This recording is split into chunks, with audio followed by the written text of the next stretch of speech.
السلام علیکم۔ اردو ادب کی دنیا چینل میں خوش آمدید۔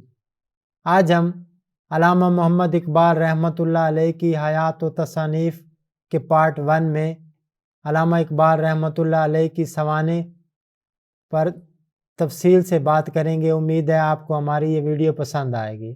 اگر ویڈیو پسند آئے تو پلیز لائک اور کامنٹس کر کے ہمارا حوصلہ بڑھائیں تاکہ اس طرح کی اور بھی اچھی ویڈیو آپ کے لیے لاتے رہیں۔